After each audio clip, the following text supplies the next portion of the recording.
What's up guys, Jeff Cavalier, ATHLEAN-X.com. Today we're talking about the best exercises you can do for your triceps. But the catch is, as we've done in this entire series, we're restricting our selections to those that you can do with just this, dumbbells. Now look, we're not talking sacrifices here, because the gains you can make with dumbbells are just as good as anything else if you choose the right exercises. But that being said, what type of gains are we talking about? Because there's a lot of things we can be training for. So I want to give you guys the best selections for developing strength, power, hypertrophy with eccentric stress as the overload, a metabolic exercise combination to drive hypertrophy as well, a total body combination, which, yeah, they actually do exist when it comes to triceps, the corrective exercise, since I can never completely separate the physical therapist from the strength coach, and then finally, our miscellaneous exercise, which means something that doesn't really fit cleanly into another category. And in this case, when it comes to the triceps, an exercise that allows a maximum shortening or a maximum contraction of the triceps, because there aren't that many when it comes to dumbbells. So you guys ready? We're going to break them down here, category by category. All right guys, we kick this one off in the category of strength. And when it comes to building strength, you want to look for the exercises that allow you to load up with as much weight as possible, as often as possible. So you have to have some capacity in the lift that you're doing. And in the case of the triceps here, if I had access to a barbell, I'd run right over to perform the close grip bench press, because we know that's the heavy hitter. But we also have a secondary one that sort of ties, and that is the upright dip. Simply changing the orientation of your body from more oriented forward, which would hit more of the chest, as a vertical push-up, to one more upright, which places more of the demand on the elbows, which is going to impact the triceps and make that another heavy hitter, especially because we know we can weight the exercise. So let's actually start in reverse. If we chose the weighted exercise there, we can easily make this a dumbbell swap out, because we don't have to sacrifice the weight. As a matter of fact, instead of just using plates, you just strap a dumbbell up like I'm showing you here. You could even do the equivalent weight, and there's no drop off. You can get all the gains from this exercise that you would with normally loading it with plates. The fact is, there are a couple things you want to focus on, not just staying more upright, as you can see here, placing more of the stress on the triceps, but I also like to finish by opening my hands and finishing through extension at the wrist to just take the forearms out of it and place more of that stress on the triceps. But we go back to the barbell close grip bench press. Now, if you guys haven't already watched the chest edition in this series, you're going to want to see that, because a similar selection was made. We had to decide whether or not it was just as good to go to a dumbbell version of a bench press to take the barbell out of it.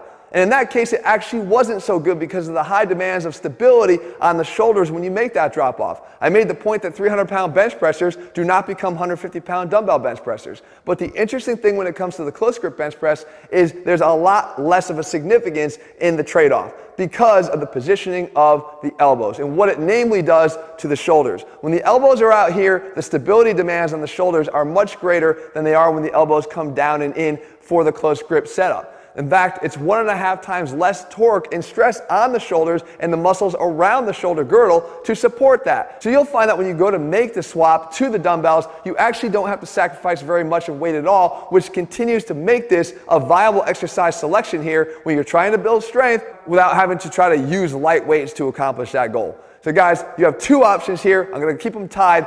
You pick. All right, next up we move on to power. And as we've discussed here before, when you're training for power, it's not just about trying to use exercises that allow you to move some weight, but more importantly, to move them quickly. There's a velocity component here. So you want to be explosive when you perform the exercise. And in that case, my best selection here is the dumbbell JM press. Now this is a modification of an exercise created by J.M. Blakely where we use a barbell traditionally, but again, I don't feel there's a significant drop off in doing it this way. The goal here is that we want to try to be explosive. We want to try to move this weight with some speed. So we select a weight that is heavy enough but still commandable for us to actually move in space. That initiation of the movement driven by the elbows and actually the shoulder joint itself is allowing an object in motion to stay in motion. Right? We're getting the inertia overcome by the movement of the elbows, not necessarily by the triceps, but once we get going, the triceps can mechanically take advantage and kick in and really accelerate that weight. But I have another option too. I have two ties here to start off this video. The fact is, as I pointed out in other videos, ideally when you're trying to train for power, if you can explode your body or the weight through the concentric with no deceleration component, because even in the JM press, at some point you're decelerating the dumbbells as they reach full extension to protect the elbows. We wouldn't have to do that if we set up here like this in a bodyweight plyo diamond cutter push-up. And the idea here is there is no limitation. You're pushing concentrically through the ground as explosively as possible, and the only thing that would stop you is the roof. And I don't think you're going to be able to push off the ground that hard to get there. As always with power here, guys, you want to train sub-fatigue, so take a series of repetitions here and stop them about 3 or 4 reps short, and the same thing would happen and apply with the JM press. All right, guys, we move on now to hypertrophy. And while we know that strengthening your muscles is a great way to create gains, we also know that those gains can potentially dry up because progressively overloading an exercise can actually hit a wall rather quickly. So you need some other weapons in your arsenal. And one of the best ways to do this is with eccentric overload of the muscle you're trying to grow. And we can actually do that great here with the lying dumbbell tricep extension. This is one of my favorite exercises, period. Why? Because we can get an enormous stretch on the triceps because of the positioning of the exercise. I'm able to lay down and get my arms up and over my head. And why is that so significant? Because we can place the stretch on the largest portion of the triceps, that being the long head, in the bottom of this exercise. Now, don't make the mistake that a lot of people do, and that is they bring the dumbbells all the way up until their arms are straight up over their body. You actually lose a lot of the tension applied to the triceps by doing that. Always keep them slightly angled backwards throughout the entire exercise. But here's where it gets even better. When you reach failure, we know that another way to elicit hypertrophy and muscle gain is to train through failure. Increase the intensity of your work. Go until you can't do any more reps of the lying extension concentrically, and now just drop the elbows and then flare them out to your sides to position yourself really at the beginning of a dumbbell bench press. So now we can call on the chest and shoulders to help us get those dumbbells back up to the top. And then eccentrically control the weight on the way down. You're looking to perform as many eccentric only reps as possible. And the only way you're going to be able to get these dumbbells back to the top is by calling on and utilizing the help of those other muscles. All right, while we know that eccentric and progressive overload are 2 ways to build muscle, we always know we have a third, and that option is actually one that utilizes a lot less weight. Matter of fact, it could be using just your body weight as it is in this example, and this is our combination of our floor dip into our close grip dumbbell push-up. Now, the dumbbells are actually props in this case. They're allowing us to maintain a neutral wrist positioning while we perform the first exercise in this combination, which is a floor dip. The most important part of this exercise is that we're getting our arm back behind our body to allow for a full contraction of the long head of the triceps. Perform 10 reps of this and immediately jump our body through to a close grip dumbbell push-up. Again, the wrist positioning is what's key here and being afforded to us by the use of the dumbbells. And we do another 10 repetitions here. Now we hop our body through and we keep going down. This is the descending ladder. Ideally going 9, 8, 7, 6 all the way down, but if fatigue is cutting you that short to the point where you can't do anything anymore, you have 2 options. Number 1, you can go and perform that in even numbers only, 10, 8, 6, 4, 2, or ideally you'll just mechanically lighten the exercise by dropping down to your knees in the push-ups or placing your knees in a bent position with your feet flat on the floor to perform the dip. The idea is, guys, metabolically, in order to achieve what you're trying to achieve, you have to be willing to go and fight through every single repetition once the burn starts. It's not about just getting to that burn. If you want to achieve the gains from metabolically stressed exercises, you need to be able to push through that burn as long and as hard as possible. This combination will allow you to do just that. All right, moving on now, we have our total body exercise for our triceps. And that probably sounds like an oxymoron, but it's true. We actually have a way that we can train our entire body and make the triceps be a driver of the movement. And that is with this overhead extension thruster.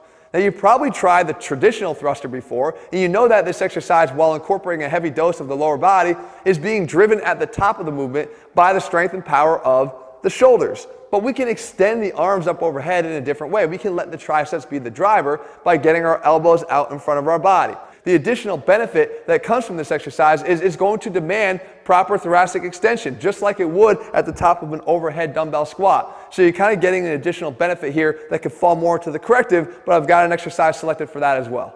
Speaking of that corrective, we need to know that the tricep doesn't just do this. It doesn't just extend the elbow. As a matter of fact, our appreciation for how significant this muscle is will grow as soon as we know that it actually has an attachment that goes across the shoulder onto the scapula itself, which is the long head, which is actually the largest component of the triceps muscle. And why is that significant? Because it opens up a whole new world of exercises that we can do to help it perform better at the job of stabilizing that scapula or getting your arm back into extension behind your body.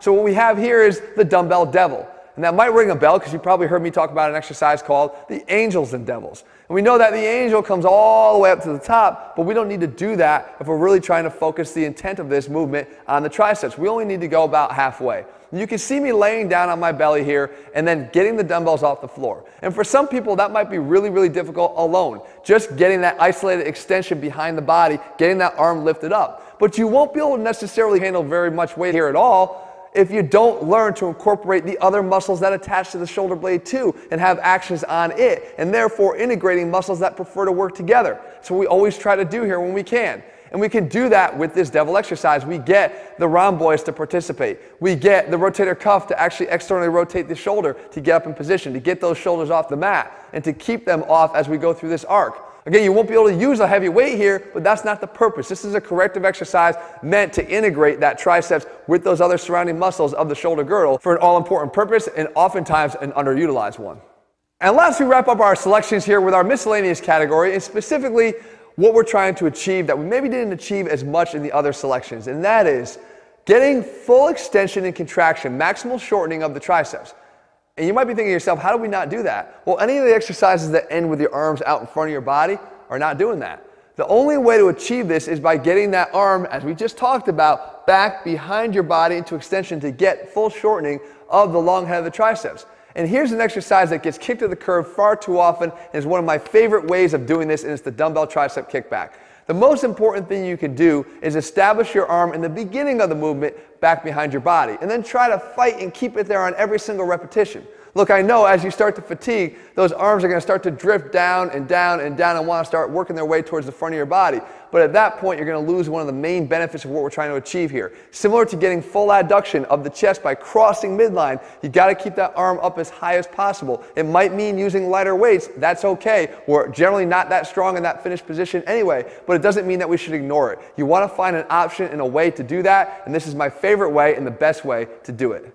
So there you have it, guys, my best dumbbell exercises when it comes to developing your triceps. And remember, it's not always about just trying to build strength or just trying to build size. It depends upon what you're trying to train for that will dictate the exercise selections that you choose. And that same level of applying science to the selection of what we do is what we do in all of our programs. If you haven't already done so, guys, head to ATHLEAN-X.com right now and get the program that best matches up to your current goals. In the meantime, if you haven't already done so, please subscribe, turn on your notifications, and as always, guys, make sure you leave your comments and thumbs up below. Let me know what you want me to cover, and I will do my best to do that for you guys in the days and weeks ahead. All right, see you soon.